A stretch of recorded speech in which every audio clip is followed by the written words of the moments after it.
Hoy solamente vamos a ver a Tiatira, la iglesia impura.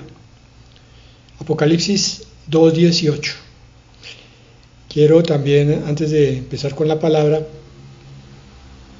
que nos enfoquemos en esto, entendiendo y pretendiendo entender que lo que estamos haciendo es un análisis de cómo ve el Señor las iglesias. Y como lo vimos al principio, cada iglesia refleja no solo una iglesia histórica, sino una iglesia local, actual. Puede que sea la iglesia X, la iglesia Y, la iglesia Z, y también refleja un estado espiritual individual, o sea, el mío, el de mi hermano, bueno, como sea. Lo importante siempre, hermanos, sabemos eso, es que cuando estamos madurando, aplicamos la palabra a nosotros primero, antes que a los demás. O sea, no vamos a mirar como si fuera una crítica a los sistemas externos. La iglesia de aquí 2 cuadras a la derecha, no interesa eso. Lo que queremos es saber qué es lo que no debemos hacer y dónde no debemos estar.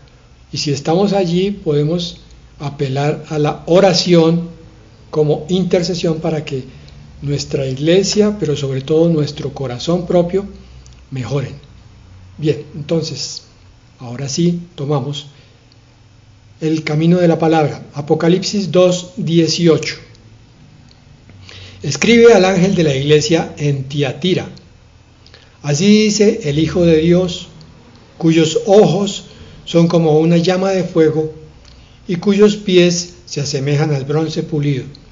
Ya ustedes, creo, se dieron cuenta que el encabezado de cada carta está marcado por una descripción de alguna faceta del Hijo de Dios. Y esa faceta tiene relación precisamente con la situación de la iglesia a continuación.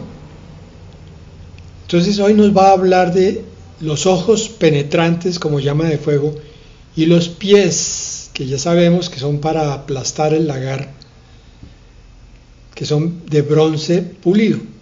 ¿Por qué? En Amós 9:3 nos dice la palabra del Señor: si se escondieren en la cumbre del Carmelo, allí los buscaré y los tomaré. Y aunque se escondieren de delante de mis ojos en lo profundo del mar, allí mandaré a la serpiente y los morderá. Interesante este versículo, porque primero nos recuerda cuál es la base del temor de Dios. Entender que el Dios que tenemos nosotros, primero que todo, es un Dios todopoderoso y que puede hacer lo que Él quiera. En este caso, en este versículo de Amós 9:3, nos está mostrando que Él permite que la serpiente antigua, el diablo o Satanás, venga a morder a aquellos que están con pecados aparentemente ocultos, porque esta es la referencia que existe en este pasaje. Aunque se escondan en el monte más alto o en lo más profundo del mar, las consecuencias de todo lo que hacemos nos alcanzará. Decía yo que la base del temor de Dios es entender a un Dios todopoderoso, pero este versículo nos muestra al Dios omnipresente. En todas partes Él está con su presencia, buscando siempre los corazones fieles y leales a Él y permitiendo que haya la disciplina llegue a tocar las vidas, siempre para reconstrucción. La serpiente los morderá, pero para que vengan a mí, para que yo les dé el remedio contra esa serpiente. Más o menos es el mensaje que manda el Señor. No es el castigo solamente, es el levantamiento. Cuantas veces caigas, el Señor te levanta. Con respecto a los ojos como llama de fuego, hay otro versículo que está en Juan 2:23 y hasta el 25. Estando en Jerusalén en la fiesta de la Pascua, muchos creyeron en su nombre viendo las señales que hacía. Ojo, No se vayan a dejar engañar, porque sigue exactamente ocurriendo lo mismo en el tiempo presente. Muchos buscan señales, milagros, y eso es lo que los mantiene enganchados aparentemente en disque una búsqueda de Cristo y de Dios. Pero miren lo que dice versículo 24. Pero Jesús mismo no se fiaba de ellos, ¿a pesar de qué? De que ellos habían creído en su nombre, decía el versículo anterior, por ver las señales que él hacía. Jesús mismo no se fiaba de ellos porque conocía a todos, los ojos penetrantes de Dios. Y el versículo 25, y no tenía necesidad de que nadie le diese testimonio del hombre, pues él sabía lo que había en el hombre. Cuando meditamos en esta palabra descubrimos lo absurdo, lo inútil que es tratar de aparentarle a Dios cosas que no son, aparentarle santidades que en realidad no están siendo buscadas a ciencia y conciencia, aparentarles lealtad a Dios cuando en realidad estamos fornicando por debajo de cuerda, espiritualmente hablando y a veces hasta físicamente. El Señor no tiene necesidad de que yo le diga que yo soy muy bueno o que por el contrario caigo en cualquier cosa porque Él ya lo sabe. Espera, eso sí, mi sinceridad. Y esta es una batalla que tú tienes que dar, mi hermano, en tu caminar cristiano. Aprender cada día a ser más y más sincero para con Dios. Eso se da cuando tú llamas pecado al pecado. Cuando el Señor te muestra algo a través de la palabra y tú, en vez de esconderte, en vez de buscar una disculpa o un argumento, dices, sí Señor, perdóname, eso que tú me estás mostrando es verdad en mí.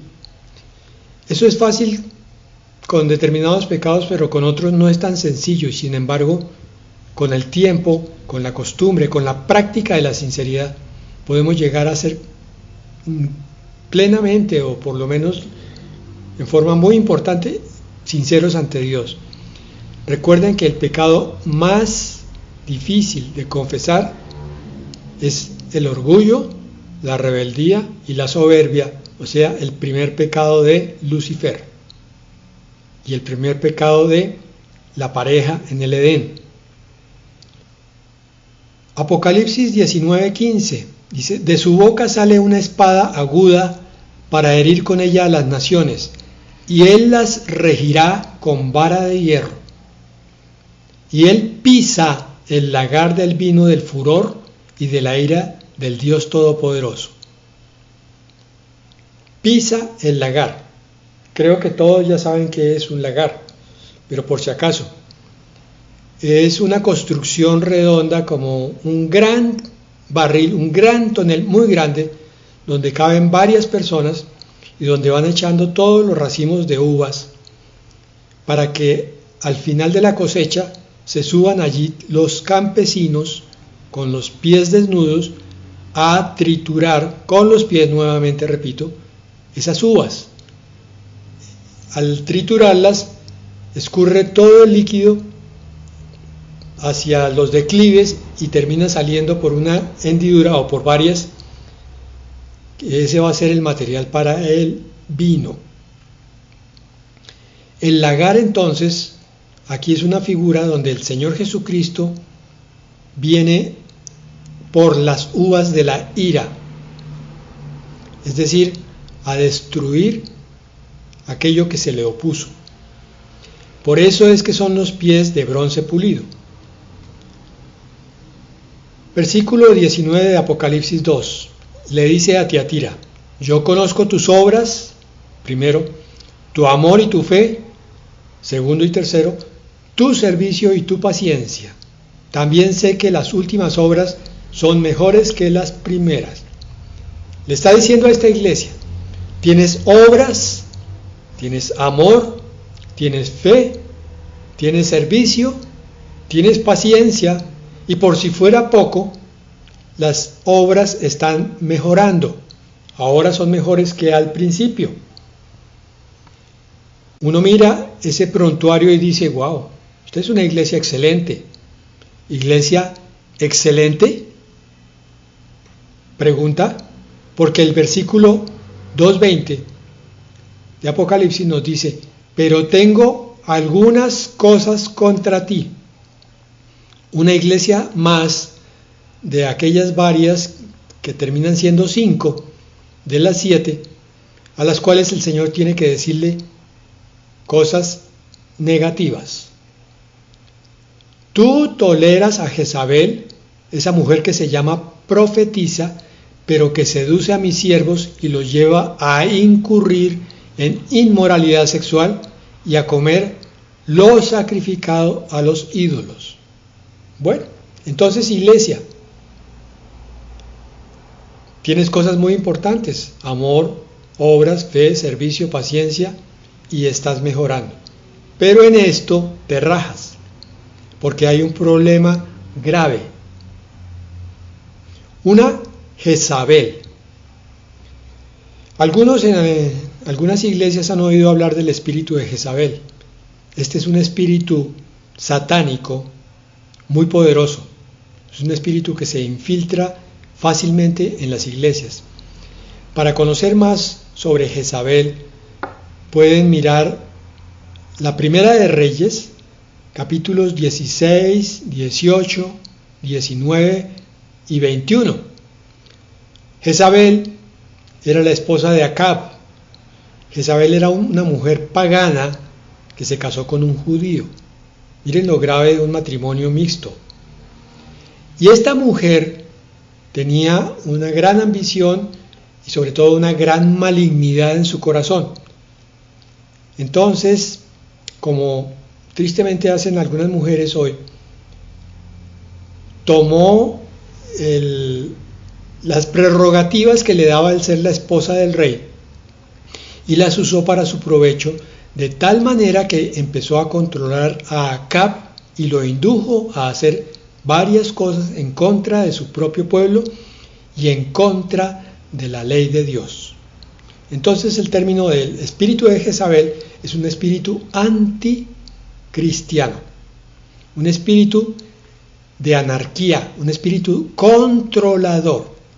Suele ser una mujer que entra en la iglesia y empieza con sus influencias a llevar el pastorado hacia los términos que ella quiere.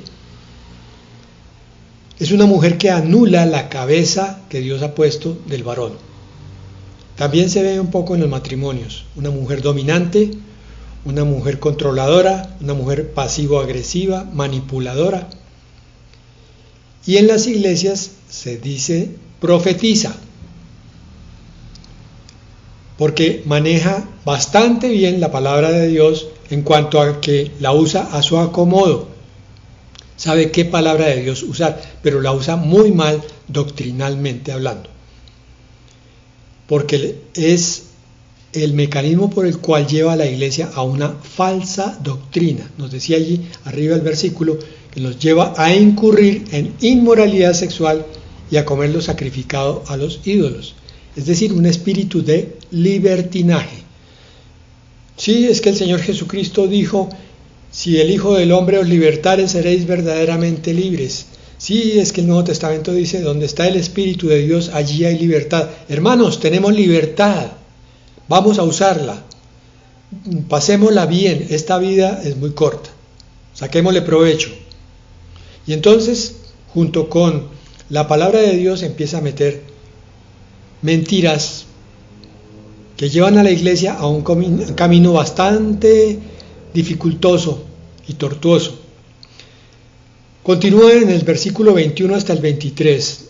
Le he dado tiempo para que se arrepienta, pero no quiere renunciar a su inmoralidad sexual. Por tanto, a ella y a los que con ella adulteren, los haré caer en cama. A veces los castigos del Señor tienen relación con el pecado. En este caso, va a estar enferma en una cama, gravemente enferma, por causa de que pecó en la cama. Y si no se arrepienten de sus malas obras, los haré sufrir en gran manera. y heriré de muerte a sus hijos, y todas las iglesias sabrán que yo soy el que escudriña la mente y el corazón, y a cada uno de ustedes le daré según lo que haya hecho. Por eso hablaba yo de temor de Dios empezando, porque Gálatas 6:7 dice, no se engañen, Dios no puede ser burlado. Todo lo que el hombre siembre, eso también cosechará. Mi amado hermano, nos vale mejor caminar con este recorderis de una ley universal que el Señor ha establecido en cuanto a nuestras acciones. Cada cosa que hagamos trae una consecuencia, para bien o para mal. Si se sembró bien, la cosecha es buena. Si se siembra mal, no importa cuánto tiempo pase, pueden ser días, meses o años, pero la cosecha va a llegar. Igual que el campesino, no es lo mismo la cosecha de papa que la de maíz o la de alberja. Él tiene que aprender los ciclos y saber cómo sembrar. Porque cada cosecha tiene un tiempo estipulado. Lo mismo ocurre a nivel espiritual. La enseñanza el Señor nos la dejó en la naturaleza para que la meditemos. Esta es otra de las bases de lo que es el sano temor de Dios. Saber que nuestras consecuencias nos pueden alcanzar en cualquier momento. Entonces eso hace que nos refrenemos mucho más con respecto a pecar. Bueno, hasta ahí muy bien, pero ¿cómo sería entonces Tiatira en el mundo actual? ¿O cómo sería una iglesia actual semejante a Tiatira? Vamos a ver.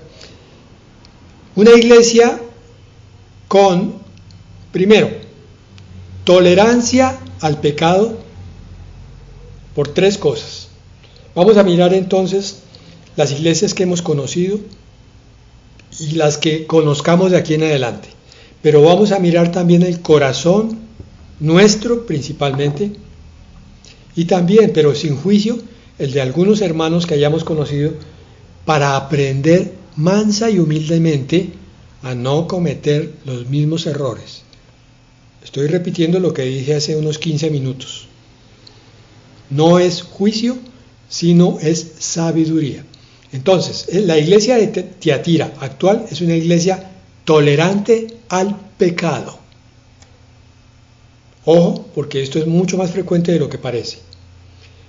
Por permisividad hacia prácticas concretas a la Biblia, como por ejemplo la fornicación. Se permiten parejas que no se han casado ante el Señor. Se permite la homosexualidad, el adulterio. El pastor se entera de que fulano está en adulterio con sutana, pero no les dice nada porque resulta que uno de los dos diezma fuertemente en la iglesia. Y si lo exhorta, entonces se va a quedar sin esos diezmos. Esa es Tiatira, una iglesia tolerante. Es una iglesia que tiene mala influencia de líderes falsos por buscar.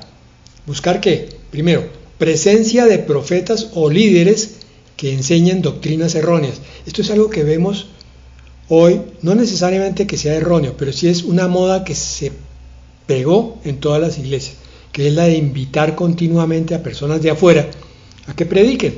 Eso no es malo, es muy bueno. Eso puede hacer crecer mucho la iglesia. El problema es que el pastor tiene que filtrar muy bien a quién invita. Tiene que saber cuál es la doctrina del predicador, porque debe vetar cualquier colorcito medio mundano, porque no sabemos en qué momento ese predicador desconocido traiga una gran mentira y haga un gran daño a la iglesia.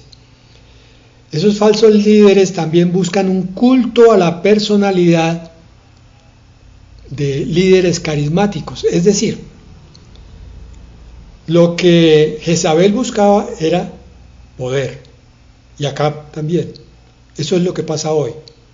Muchos líderes de iglesias, pastores, predicadores, evangelistas, grupos de alabanza, ancianos, líderes de células y cosas por el estilo. No están buscando darle la gloria a Dios. No están buscando subir a la cruz y morir cada día. No están buscando dejar a un lado las ganancias mundanas. Y entonces, buscando cualquier cosa de este mundo, lo que hacen es encumbrarse ellos para que no los juzguen. Cuidado, aquí nadie puede juzgar al pastor porque el pastor es un ungido de Dios. Hermano, no se trata de juzgar, se trata de discernir.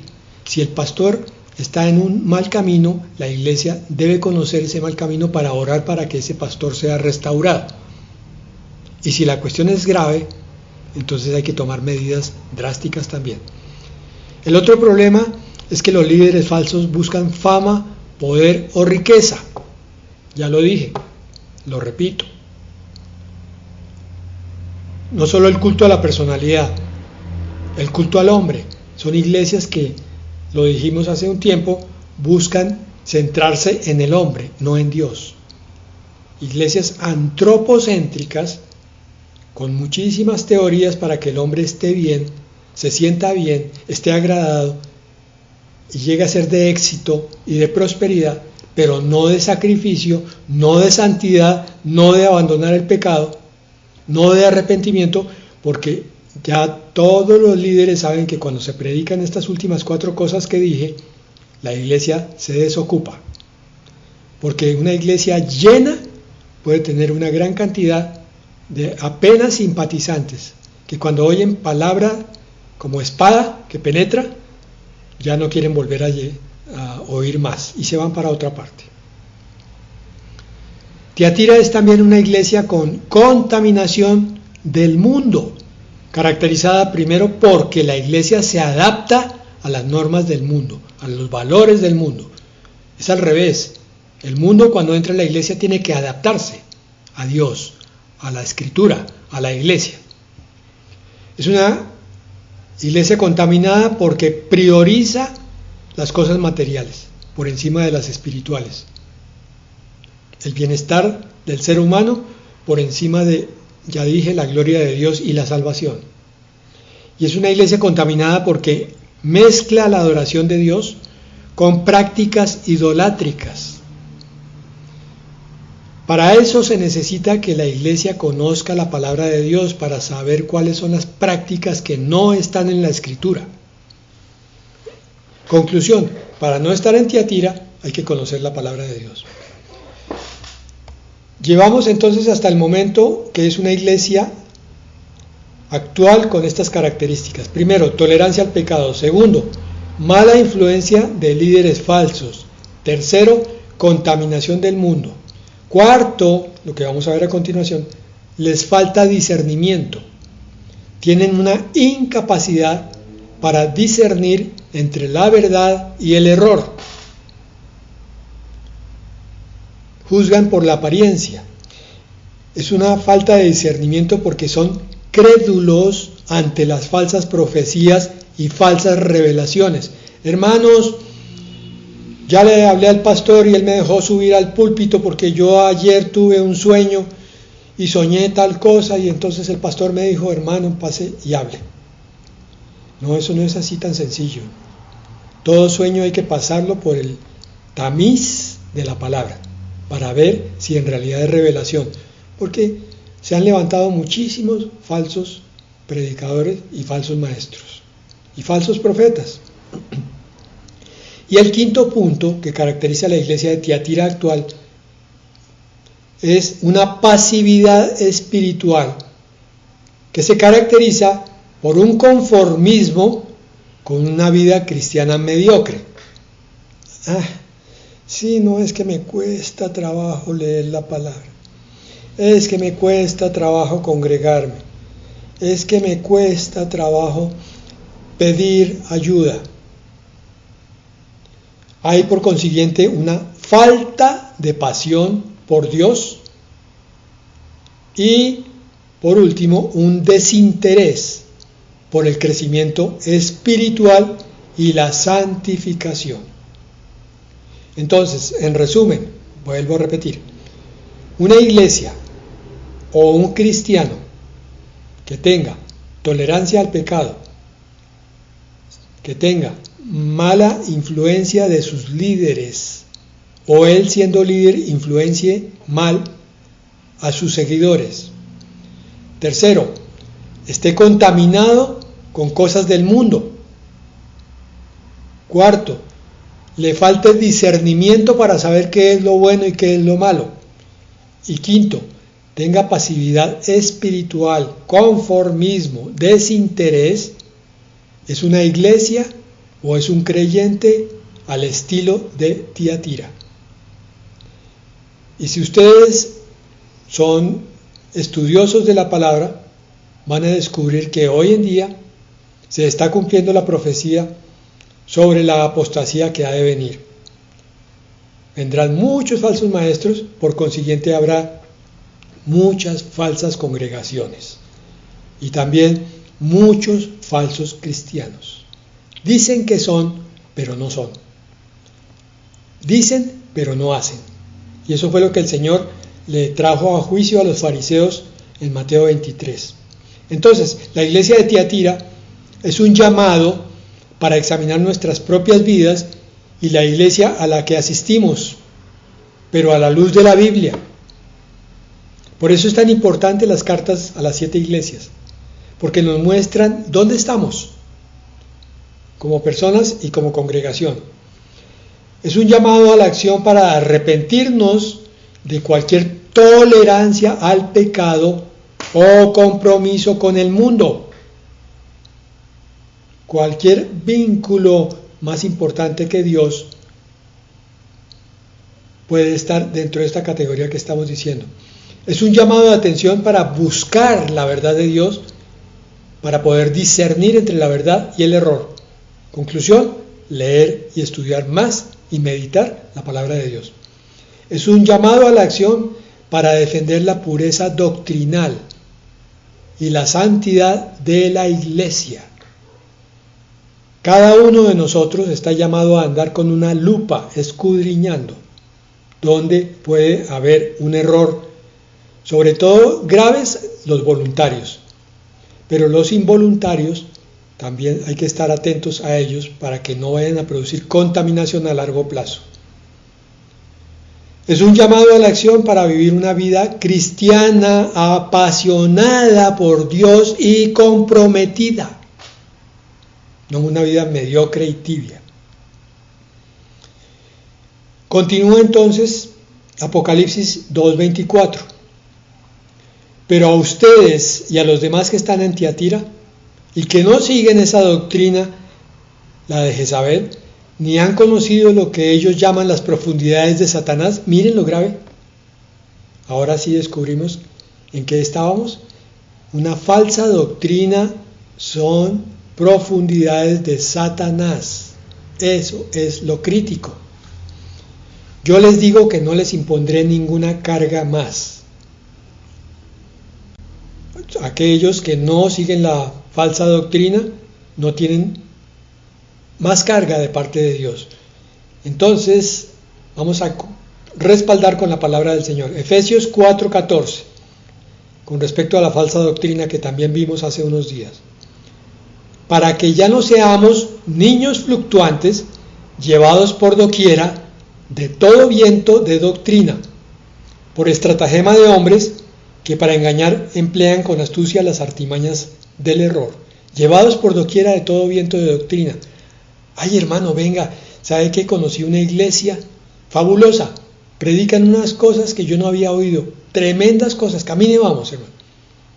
Y a los 2 o 3 semanas, entonces, está en otra iglesia distinta, ya se aburrió de esa que le causó tanto impacto. Y así se la pasa de iglesia en iglesia buscando cosas que la emocionen. Primera de Timoteo 4:1. Pero el Espíritu dice claramente, o sea, profecía, que en los postreros tiempos algunos apostatarán de la fe, escuchando a espíritus engañadores y a doctrinas de demonios. Yo creo que todos ya saben aquí que hay un buen porcentaje de iglesias, entre comillas, cristianas, que están predicando doctrinas de espíritus engañadores y doctrinas de demonios. Una de esas es la prosperidad. Segunda de Timoteo 4:3, porque vendrá tiempo cuando no sufrirán la sana doctrina, sino que teniendo comezón de oír, se amontonarán maestros conforme a sus propias concupiscencias o apetitos, y apartarán de la verdad del oído y se volverán a las fábulas. Miren, todo esto estaba profetizado. Toda esa tibieza cristiana que vemos hoy está en la palabra de Dios, aquí. Algunos hoy en día tienen comezón de oír y buscan maestros aquí, allá, más allá. En los postreros tiempos muchos apostatarán de la fe. Y Hebreos 13:9 dice: no os dejéis llevar de doctrinas diversas y extrañas, porque buena cosa es afirmar el corazón con la gracia, no con viandas que nunca aprovecharon a los que se han ocupado de ellas. Bueno, entonces el tema de la sana doctrina es muy importante, pero te lo digo una vez más, tú no sabrás dónde está la falsa y dónde está la sana doctrina a menos que conozcas una parte importante de las Escrituras, a menos que las estudies y las medites con la presencia del Espíritu Santo. Apocalipsis 2:25. Pero deben conservar lo que tienen hasta que yo venga. ¿A quién le está hablando el Señor? A los que no han oído las doctrinas de las profundidades de Satanás, a los que han podido discernir que aunque estén en Tiatira, dicen, eso no dice la palabra, pero yo estoy es con la palabra, ¿no? Con lo que salga a decir esa Jezabel o esa profetisa. 2:26 de Apocalipsis. Al que salga vencedor, al que triunfe de todas estas pruebas, de estar en una iglesia que no es y salir vencedor de allí, y cumpla hasta el final con lo que yo mando, le daré autoridad sobre las naciones. ¿Recuerdas Lucas 19:17? Él le dijo: está bien, buen siervo, por cuanto en lo poco has sido fiel, tendrás autoridad sobre 10 ciudades. Sí, hermanos, es que la promesa, como tantas veces lo hemos dicho, es que vamos a recibir autoridad junto con el Señor Jesucristo, nuestro esposo, autoridad para reinar. Por tanto, tenemos que conocer la verdad y la justicia para poder gobernar con verdad y justicia. Es por eso que el que retiene hasta el final es el cristiano comprometido, el cristiano estudioso, el cristiano que ama a su Señor. Apocalipsis 2:27.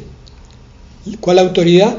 La misma que he recibido de mi Padre, y gobernará a las naciones con cetro de hierro. ¿Quién? El que llegue hasta el final con lo que le mando, y el que reciba autoridad sobre las naciones, ese gobernará a las naciones con cetro de hierro y las despedazará como a un vaso de alfarero. Miren que esta palabra no es para el Señor Jesucristo, es para el creyente junto con el Señor. Salmo 45:6. Tu trono, oh Dios, es eterno y para siempre. Cetro de justicia es tu cetro de reino. ¿Por qué? Porque es que, ¿cómo así que las despedazará como un vaso de alfarero? Hay que tomar esa palabra en conjunto con la otra que nos explica qué es lo que ocurre. No es que Cristo venga a dar bastonazos y a destruir a diestra y siniestra, sino que Apocalipsis 19:15 nos dice qué es lo que hace. De su boca sale una espada aguda para herir con ella a las naciones. ¿Qué es? La palabra de Dios. Es la que va a juzgar a las naciones. Y Él las regirá con vara de hierro. ¿Por qué vara de hierro? Porque la palabra es sí, amén. No es no. La palabra es clara. Nosotros debemos desarrollar esa faceta de nuestra personalidad espiritual, donde podamos saber cuándo sí es sí y no es no. Yo todavía veo mucha confusión en nuestros corazones, hermanos. Tenemos que estudiar más la palabra para que no caigamos en esos errores de calificar mal. Y vuelve y dice, y él pisa el lagar del vino del furor y de la ira del Dios Todopoderoso. Ese es el cetro de hierro, que no es injusto, porque arriba decía, cetro de justicia, es el cetro de tu reino, en Salmos 45:6. Es con justicia y con la palabra que va a juzgar a los que no han querido caminar con él. Apocalipsis 2:28. Además le daré la estrella de la mañana. ¿Y eso qué significa? 3 versículos para aclarar eso. Mateo 5:14. Vosotros sois la luz del mundo. Una ciudad asentada sobre un monte no se puede esconder.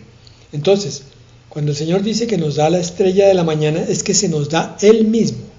Él es el lucero resplandeciente de la mañana, según lo dice el Reina Valera del 60. Pero nosotros también somos la luz del mundo. Él es el sol, nosotros somos como las estrellas y la luna. El resplandor que nosotros damos es mucho menor y lo recibimos de Él. Efesios 5:8 dice, porque en otro tiempo erais tinieblas. Cuando estábamos alejados de Dios éramos oscuridad. Benditos los padres y las madres que ahora tienen la palabra, porque con esa palabra es que pueden levantar a hijos en justicia y sacarlos de la oscuridad. Porque dice la palabra en Efesios 5:8, mas ahora sois luz en el Señor, andad pues como hijos de luz. Ya no son de las tinieblas, ahora son de la luz. Y Filipenses 2:15,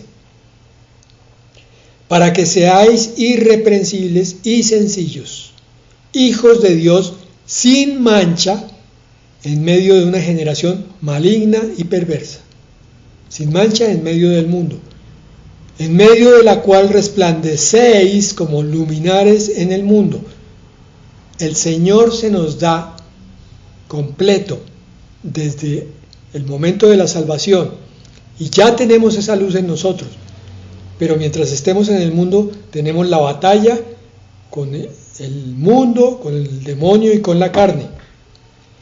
Y cuando lleguemos a la perfección, en la glorificación, es que resplandeceremos como Él resplandece. Cierra esta epístola a la iglesia de Tiatira con la exhortación que le hace a todas las otras 6 iglesias. El que tenga oídos, que oiga lo que el Espíritu Santo, que es Dios, dice a las iglesias. Vean que la carta empieza, escribe al ángel, o sea, al pastor de la iglesia de Tiatira, pero al final dice lo que el Espíritu dice a las iglesias, o sea, toda la congregación. Esto no es un sermón contra el pastor, es contra el pecado que algunos todavía guardan. Es una exhortación a la santidad, porque, hermanos, terminamos con esto. La santidad es un regalo que produce deleite, paz, regocijo, produce gozo y esperanza, produce llenura espiritual y produce conocimiento de Dios. Entonces, ¿por qué la miramos como algo indeseable? La santidad es todo lo contrario, es algo que debemos buscar, alejándonos de toda mediocridad, de toda tibieza, para entrar con valentía, con decisión y con compromiso en esa búsqueda de Dios y en ese trabajo por sus cosas, o sea, por su iglesia. Amén y amén.